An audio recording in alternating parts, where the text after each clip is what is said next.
बंद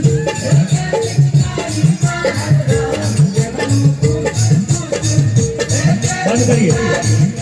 और हमारे इज्जत भैया की फरमाइश है, तेरी अखा का काजल सबका चलना चाहिए। फरमाइश लगा दीजिएगा दीपक भैया, तेरी अखों का काजल, तेरी अखों का काजल। तन्हाई के आलम में, बरसात के मौसम में, तन्हाई के आलम में मैं घर से निकल आया, बोतल भी उठा लाया। अब जिंदा हूँ तो जी लेने दो, जी लेने दो, भरी बरसात में पी लेने दो। तन्हाई के आलम में,